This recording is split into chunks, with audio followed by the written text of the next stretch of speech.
The sudden flash of red and blue lights in her rearview mirror made Alicia's heart skip a beat. It was late, and she was on her way back from her second job, exhausted and barely keeping her eyes open. The last thing she expected was to be pulled over by a cop who seemed eager to assert his authority. But as he approached, there was something more sinister in his eyes, something that felt personal. He didn't know it yet, but he was about to meet someone who would make him regret every second of his actions. Alicia wasn't alone tonight.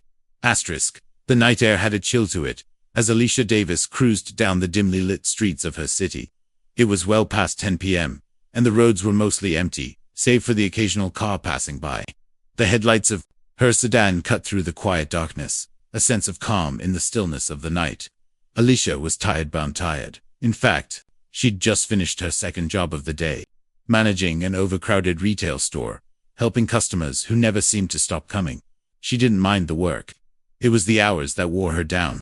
Being a single mom of 2 young kids meant every minute of her time had a purpose. She had to work long hours to make sure they were cared for, fed, and safe. Her hands gripped the steering wheel tighter as she drove, the weight of the day pressing down on her. The thought of getting home, putting her feet up for a few minutes, and just maybe getting some sleep before doing it all over again, felt like a distant dream. She was used to it though. This was the life she had carved out for herself. And she wasn't complaining. But as she made a left turn onto a quieter road, a sudden flash of red and blue lights reflected in her rearview mirror. Her heart dropped. A police siren wailed, the sound sharp and jarring in the quiet night. It was a simple pullover, she assumed. But there was a gut feeling in her that told her this wasn't just about a routine traffic stop. Not now, she muttered under her breath, already anticipating the awkward exchange. She'd been pulled over a handful of times in her life, but this felt different. She wasn't speeding, her seatbelt was on, and she hadn't run any red lights. In fact, she was driving well under the speed limit. So why? She pulled over to the side of the road, her heart still pounding in her chest. She wasn't sure why the sudden anxiety had crept in. Maybe it was because it was late at night, or maybe because she knew that, as a black woman in America, interactions with the police had a tendency to go sideways, even when you hadn't done anything wrong. The sound of her children shifting in the back seat reminded her that she wasn't alone. They were quiet, but Alicia could sense the tension in the air.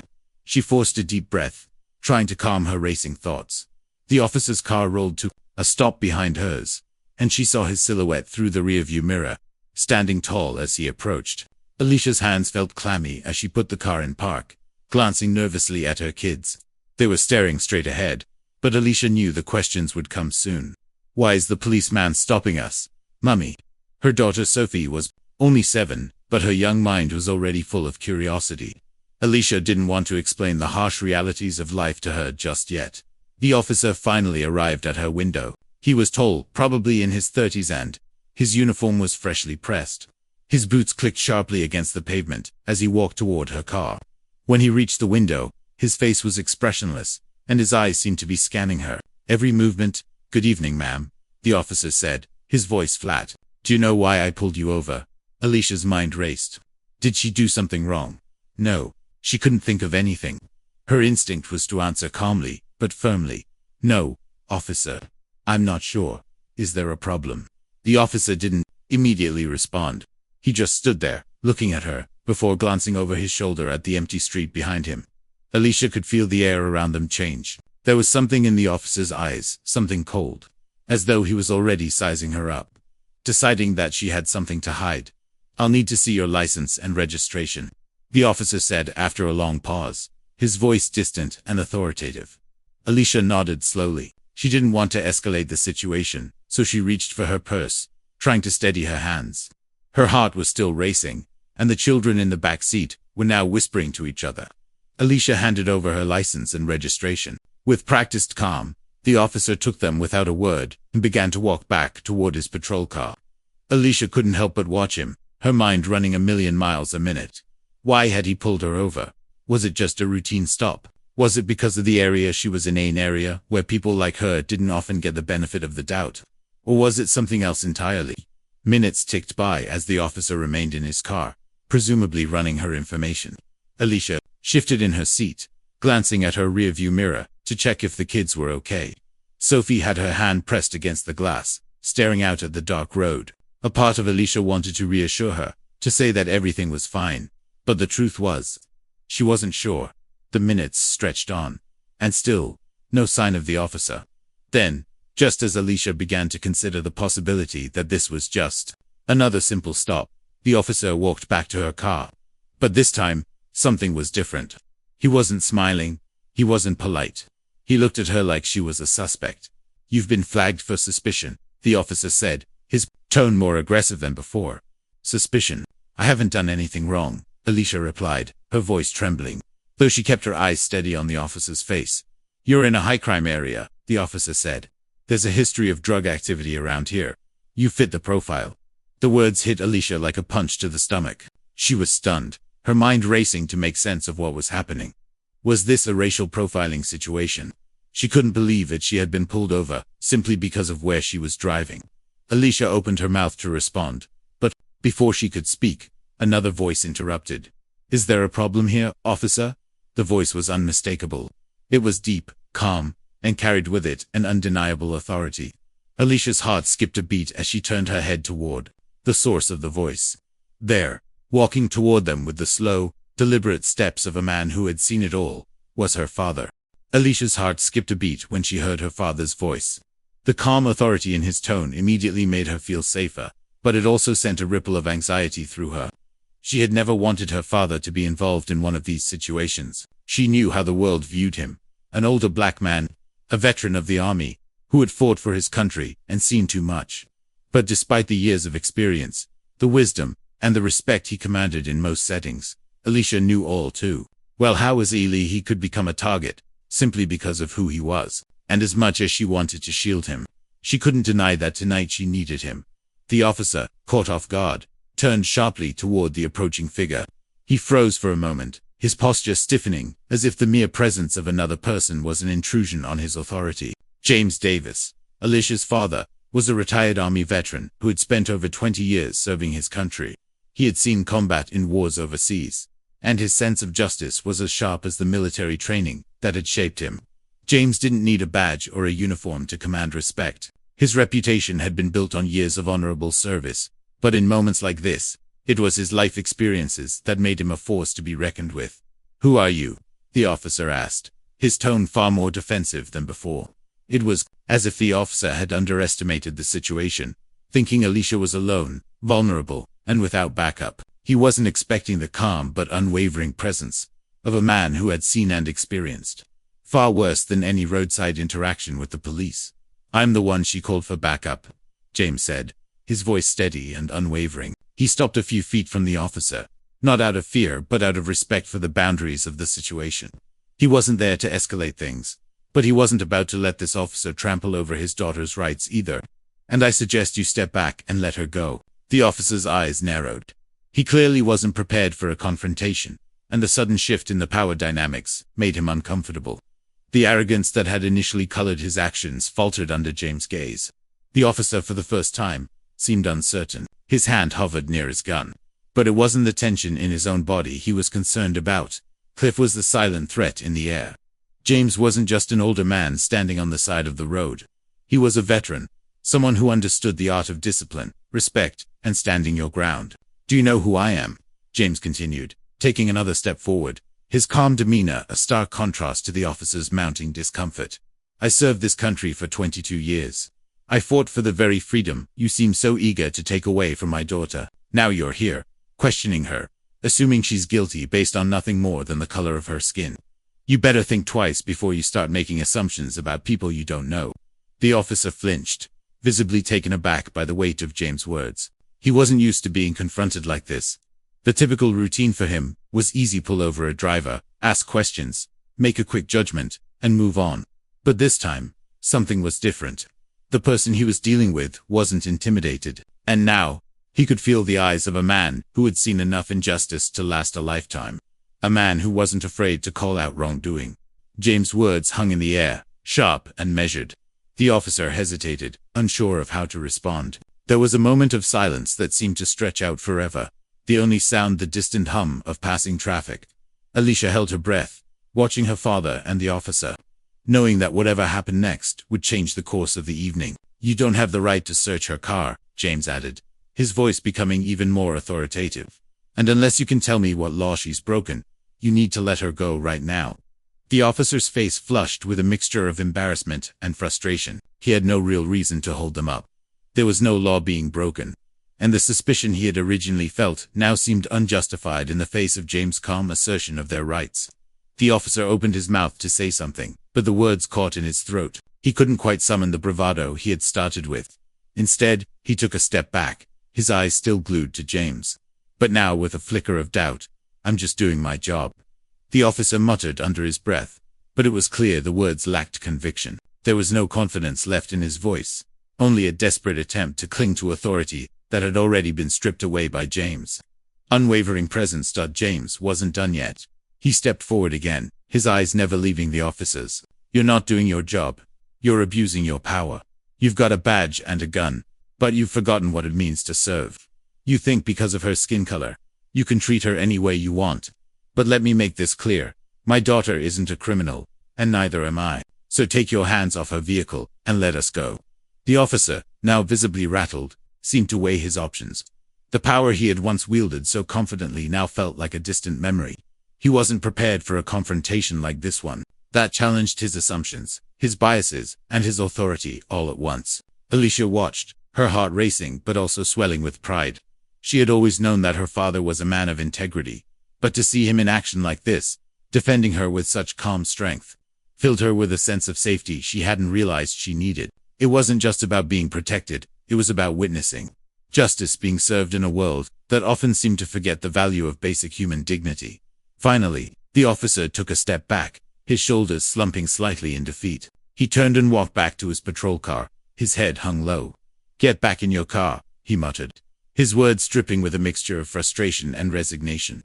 James didn't take his eyes off the officer as he returned to his cruiser. His jaw was set in a firm line, his body still poised with the silent strength that came from years of service. He waited until the officer was safely inside his car, and the cruiser began to pull away, before turning to his daughter. "Okay, baby girl?" James asked, his voice softening as he turned back to Alicia. Alicia nodded, still in shock at how quickly the situation had escalated and, then just as quickly been diffused. She felt the tension leave her body, though her heart still beat fast. "Yeah, I'm fine. I don't know what I would have done without you." James smiled, his eyes warm with pride. "You don't have to do this alone, Alicia. I'm always here for you. Don't ever forget that."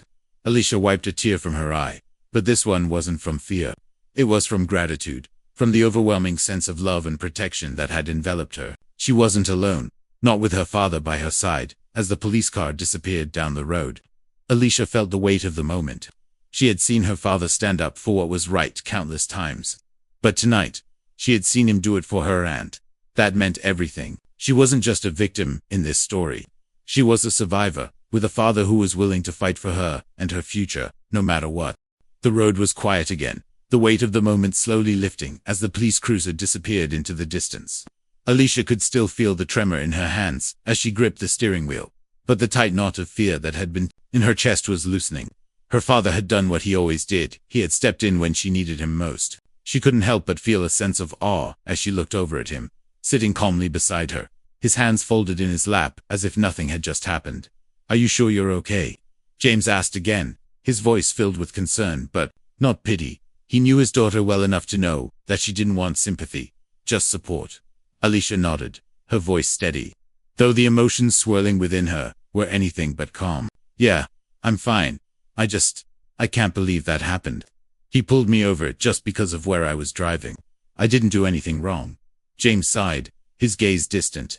He had been fighting battles like this his entire life, in the military and then in the civilian world. He knew the weight of prejudice, the way assumptions about who people were could be made on the flimsiest of evidence. And now, he could see it happening to his daughter. It was a feeling of helplessness he had lived with for decades. But now that he had a daughter of his own to protect, it felt more personal than ever. "I know, baby," he said quietly. "But you have to understand something. This isn't just about you. It's about all of us. I've seen this kind of thing happen too many times. And I'm afraid it's going to keep happening until enough people stand up and say enough." Alicia took a deep breath, the words heavy in her mind. Her father was right. This wasn't just her fight. It was a fight that had been going on for generations.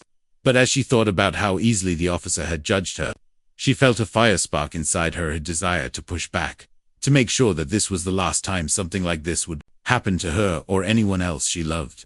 She couldn't afford to be silent. Not anymore. Do you think he'll get in trouble for what he did? Alicia asked, the question lingering in the air. James shook his head. I don't know. He might.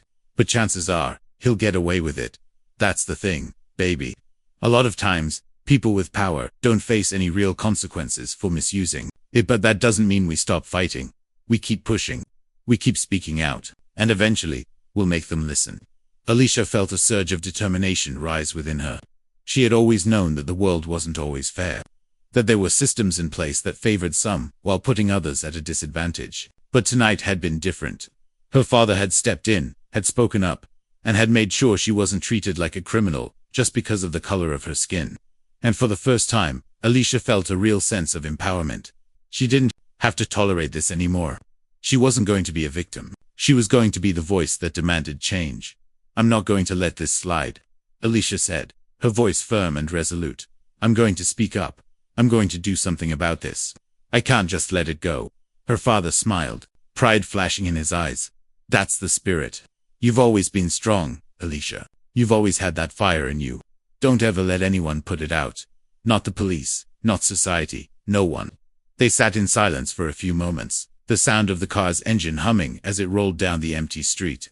Alicia's thoughts were a whirlwind of emotions. But one thing was clear. She couldn't let this moment slip away. She had to use it, to turn the pain and frustration into something constructive. She had to speak out, to stand up for herself and others who were facing the same injustices. She thought about what her father had said, how the officer might get away with his actions. That idea made her blood boil. How many times had people been mistreated simply because they didn't have a voice to speak out? How many times had people in power been able to get away with things because they knew no one would hold them accountable? Her hands gripped the wheel tighter. No more. She wasn't going to stay silent anymore. Dad, I want to start a campaign, Alicia said, her voice determined. I want to share my story, to show other people that they don't have to be afraid to speak up. If I can make one person feel like they're not alone, then it'll be worth it. James turned to her, his expression thoughtful.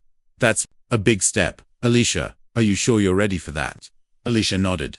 I've been ready for a long time. I just didn't know how to start. But now, I know. I can't let this keep happening. Not to me, not to anyone else. Her father reached over and patted her hand, a small but meaningful gesture of support. I'm proud of you, Alicia. You're stronger than you realize. And you're right, if you start something, others will follow. You're not alone in this. You've got a community behind you. Alicia smiled, the weight of the world still on her shoulders. But now it felt lighter. She wasn't just a single mother, trying to make ends meet anymore. She wasn't just a woman who had been unfairly judged by a racist cop. She was a fighter, a voice that wouldn't be silenced. A woman who would take the hurt and turn it into action. As she pulled into her driveway, the lights of the house shining welcomingly in the distance, Alicia knew that this was just the beginning. She didn't know exactly what her campaign would look like yet, or how she would reach people, but she knew that she had to do it. There were too many others out there who had been through the same thing, and if she could help even one person feel empowered to stand up, it would be worth every ounce of effort. James smiled at her as she parked the car, his voice soft but filled with pride. I'm with you, all the way, Alicia. Let's make sure no one has to go through this again. Alicia nodded, a fierce sense of purpose filling her chest. The fight wasn't over, had only just begun. The following week was a blur for Alicia. After that night, when the officer had pulled her over and her father had stood up for her, she couldn't shake the feeling that something had to change. She had been simmering with anger, frustration, and a sense of helplessness for far too long. But her father's words, his unwavering belief in justice, gave her the final push she needed. This wasn't just about her, it was about every person who had ever been treated unfairly. Every person who had been judged based on the color of their skin, their gender, or their background. She had to act, and she couldn't wait any longer. The idea for her campaign had come to her in a flash of inspiration that night, just after she and her father had spoken. Alicia was going to use her voice, her story, to bring attention to the injustices that were happening all around her. She wasn't going to stay quiet or hide in the shadows anymore. It was time to stand up, not just for herself, but for others. Her first step was simple. She created a social media page. At first, it felt like a small action. something that could be easily ignored. But Alicia knew better. This page would be a platform, a place for her to share her story and the stories of others who had faced similar challenges. It would be a space to educate, to inspire, and, most importantly, to organize. She called it Voices for Justice. It was more than just a name, it was a declaration. She wasn't just one voice. She was part of something bigger, something that could make real change. At first, there were only a handful of followers, family, friends, people who had supported her throughout her life, even when things were tough. But as she started posting, sharing her experience with the officer, and writing about the realities of systemic racism, something incredible began to happen. People started to engage. They shared her posts. They told their own stories. Alicia wasn't alone. She wasn't the only one who had ever been stopped by the police for no reason other than the color of her skin. She wasn't the only one who had felt powerless in the face of authority. The community she was building was growing, and with it came a sense of solidarity that Alicia had never felt before. People were reaching out to her, sending messages of support and sharing their own experiences. They were thankful for her courage, for speaking up when so many others remained silent. Alicia knew she couldn't stop now. One day, as she was scrolling through her page, she came across a post from a woman named Erica. It was a simple message, but it hit Alicia hard. "I'd been scared to tell my story, but after seeing yours, I feel like it's time. Thank you, Alicia." Alicia felt a surge of emotion rise within her. She knew that Erica's story was just one of many. There were so many more people out there who needed to feel seen, who needed to know they weren't alone. This was bigger than just one person's experience. It was about creating a movement that could inspire real, lasting change. The momentum of her campaign continued to build. Alicia began organizing events, small meetups at local community centers, coffee shops, even online webinars, where people could share their stories and learn from one another. At first, the events were intimate, just a few people sitting in a room together, exchanging ideas. But as word spread, the gatherings grew larger. More people were showing up, sharing their stories, and standing up for what was right. It was powerful to witness. One particular gathering stood out to Alicia. It was a rainy Saturday morning when they had a community meeting scheduled at a small church downtown. The turnout was unexpected. Dozens of people filled the small room, their faces filled with determination and hope. For some, it was the first time they had ever spoken about their experiences with racism, with police brutality, or with the feeling that the world was stacked against them. But here, in this room, they were heard. And for the first time in a long time, they felt seen. Alicia stood in front of the room, looking out at the crowd. Her voice shook slightly, but the words came easily. "We're here because we matter. We're here because our voices deserve to be heard. And together, we can make a difference. This isn't just my fight, it's all of ours. And I won't stop until we've made the change that's long overdue." The crowd erupted into applause, and Alicia felt a sense of pride wash over her. This was the moment she had been working toward. The fight wasn't going to be easy, and there would be setbacks along the way, but she knew now that they were all in this together. She wasn't alone in her fight, but the road to justice was never a straight line. And Alicia knew the path ahead wouldn't be without its challenges. As her campaign gained traction, so did the opposition. There were people who didn't like what she was doing, who didn't want to hear the truth. Alicia had received threats, harsh comments, and even messages telling her to stop stirring the pot, but none of that fazed her. She had the support of her community, and that was all that mattered. It wasn't just about protesting or fighting, it was about creating change. Alicia began to work with local lawmakers, meeting with community leaders, and reaching out to other organizations that shared her vision. She knew that the battle wouldn't be won by a few rallies or speeches. It would be won through sustained effort, education, and change from the ground up. One day, as Alicia was walking through the city's Central Park, after a meeting with a local council member, she received a message that made her stop in her tracks. It was from her father. He had sent a picture of the police officer who had pulled her over that night. Underneath it, he wrote, "I heard about what he's been up to lately. Looks like he's finally getting the wake-up call he needed." Alicia stared at the message, a mixture of disbelief and triumph washing over her. The officer, the same one who had treated her like a criminal without cause, was being investigated for misconduct. It wasn't justice in the way she had always hoped for, but it was something, and sometimes, something was all you needed to keep going. As the weeks went by, Alicia's campaign continued to grow, gaining support from people across the country. She was invited to speak at conferences, share her story on national television, and even collaborate with other activists who were fighting for similar causes. She had become a voice for change, one that was finally being heard. But through it all, Alicia never lost sight of why she started. It wasn't for fame, recognition, or glory. It was for the people, those whose voices had been silenced for too long, those who had never felt seen or heard. And so, as Alicia stood on the steps of a local community center one evening, addressing a crowd that had gathered to hear her speak, she knew that this fight wasn't over. It was only just beginning. "Together, we'll make our voices heard," she said, her voice strong and clear.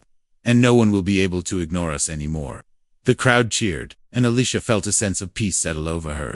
She was no longer just a woman who had been pulled over by a racist cop. She was a leader, a fighter, and, most importantly, a force for change.